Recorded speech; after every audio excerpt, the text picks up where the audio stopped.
여러분, 석유화학 산업의 위기다. 대한민국의 주력 산업 중에 하나가 석유화학 산업이거든요. 그런데 석유화학 산업의 위기라는 이야기가 나오는 것을 보면 야, 좀 충격이다. 이런 생각이 참 많이 듭니다. 왜 위기라는 말이 나오느냐? 그 단서는 여기에 있습니다. 2023년입니다. 올해입니다. 4월 현재 나프타 분해 공장 가동률이에요. 지금 현재 60에서 70% 정도 됩니다. 예. LG화학이 60에서 70%로 유지하고 있고요. 롯데케미칼은 80% 안팎으로 지금 돌아가고 있어요. 그리고 한화 토탈 에너지스는요. 지금 2달간 정기 보수로 멈췄습니다. 여천 NCC라고 이야기하는 지금 석유화학 공장도 2달간 정기 보수로 멈췄습니다. 중요한 것은요. 이 60에서 70%라는 사실입니다. 왜 그런가 하면요. 보시는 것처럼 공장 가동 한계선이 60%입니다. 60% 밑으로 내려가면 공장 가동을 하지 못합니다. 네, 그만큼 손해라는 뜻이에요. 이게 2021년만 하더라도 90%대의 공장 가동이 있었습니다.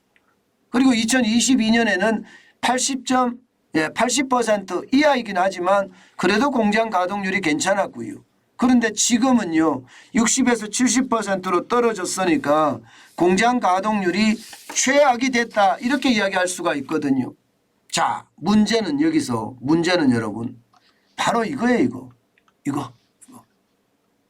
예, 이게 나프타 분해 공장이라는 게 쉽게 말하면 석유화학 공정에 있어서 쌀이다, 반도체다, 뭐 이렇게 이야기할 정도로 나프타 분해 공장은 굉장히 중요합니다. 이 나프타를 분해를 하면 뭐 에틸렌이라든가 다른 여러 석유화학과 관련된 원자재들이 생산이 되거든요. 그런데 여러분 보세요.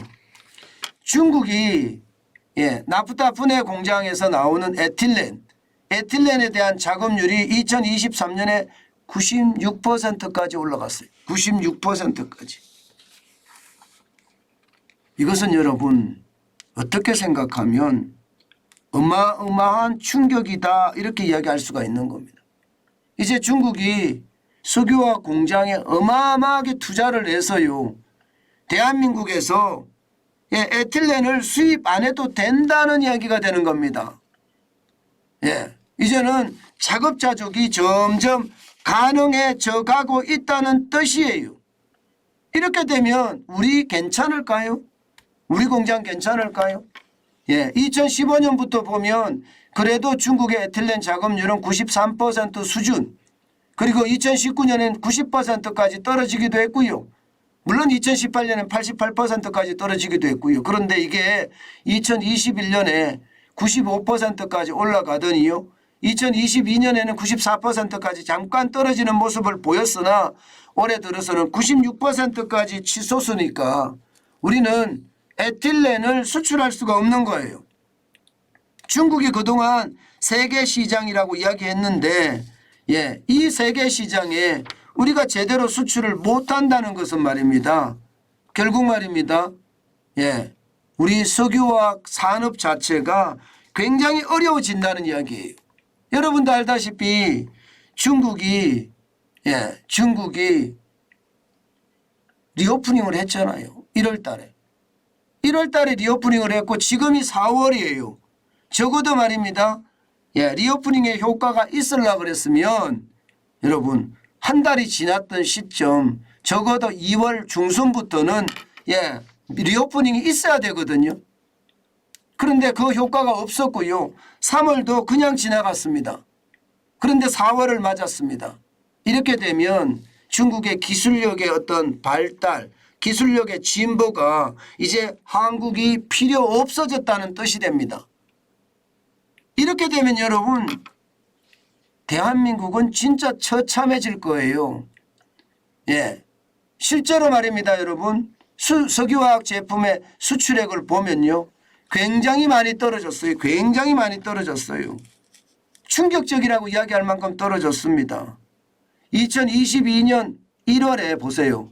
155억 달러를 수출을 했습니다. 전체에.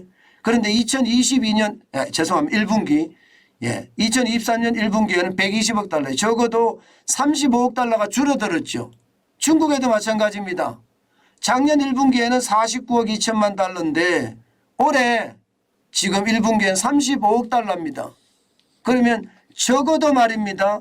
적어도 뭐 15억 달러, 14억 달러 가까이 줄어들었다는 이야기잖아요. 14억 달러. 괜찮을까요? 괜찮을까요? 저는 괜찮지 않다 생각합니다. 지난달만 하더라도요. 석유화학 제품을 중국에 한 수출이 10억 7천만 달러의 적자를 기록했습니다. 전년 대비하면 38%가 줄어드는 숫자예요.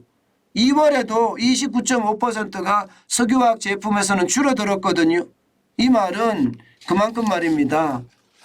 중국이 이제 대한민국에서 수입 안 해도 된다, 그런 얘기가 되는 겁니다. 저는 이것이 말입니다. 우리에게 경고하는 어마어마한 충격이라고 저는 생각을 해요. 이게 석유화학에만 이런 일이 일어날까요? 이미 말입니다. 디스플레이에서 이런 일이 일어났습니다. LED라고 이야기하는 디스플레이 시장, 거기에서 일어나서 지금 중국이 디스플레이 시장은 세계 1등이 됐습니다.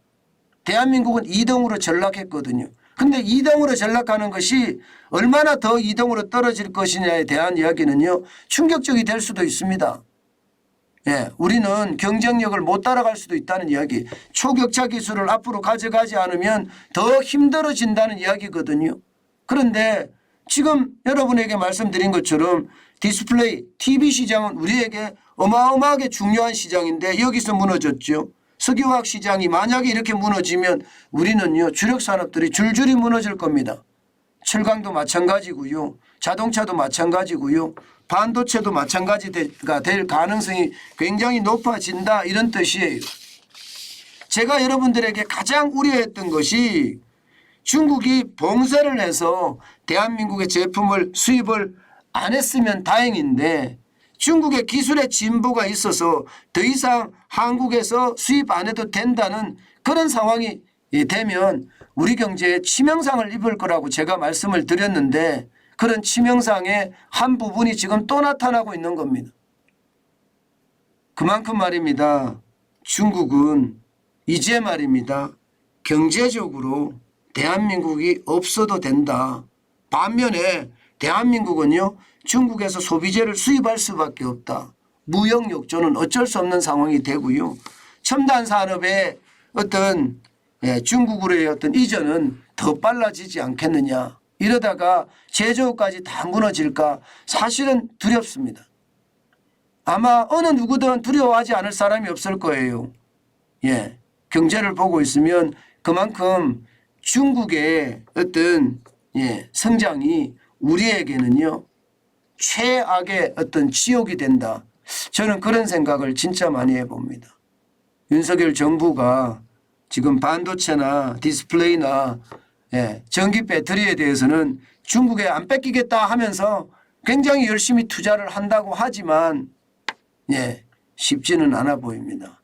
초격차 기술을 어떻게 가져가느냐, 또 우리 자유우방과 연대를 어떻게 쌓아가느냐가 굉장히 중요한 관건이다. 저는 그런 생각도 해봅니다. 참 제조 대한민국이 살아남을 수 있을지 사실 굉장히 두려운 그런 상태입니다. 제발 우리 지도자들이 정신을 차려서 최소한 대한민국의 제조업은 독일처럼 강국으로 남아있기를 바라봅니다.